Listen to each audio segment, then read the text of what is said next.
দিকে দৌড়িয়া যায়। সুবহানাল্লাহ, ইন্না রাহমাতি সাবাকাত গযবি। আল্লাহর গজব, আল্লাহর গুস্তার উপরে আল্লাহর রহমত হইল কি ভারিয়া। আল্লাহ পাক রব্বুল আলামিনের রহমত আগর সময় আল্লাহ দিবার লাগি তৈয়ার আছেন, আমরা মেলার লাগি তৈয়ার না। এর আগে বাইরে বল সব সময় আনতে বইতে তওবা ইস্তেগফার ইত্যাদি থাকতো, আর বিশেষ করে আমল খবর হলো দিতে থাকতো যে আমার আমল যেগুলা এগুলা ঠিক মতো করিয়া না করিয়া না। একই বিশ্বাস আছে মুমিনের অন্তর থেকে, একই বিশ্বাস দেখা এটা আমরা বুঝতে নেই, এটা কমে না।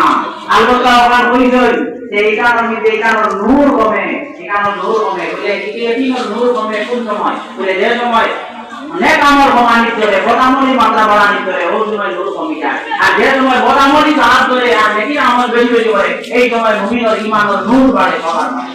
আল কুরআন বাইনাল মাসলাক ওয়াল বাতিল এর কত গুণ হয় ইসলাম ও কিতাব যে মানুষের ঈমানের পাওয়ার আর নূর, মানুষের ঈমানের পাওয়ার আর নূর এক সমান নয়। মানুষের বিভিন্ন ধরনের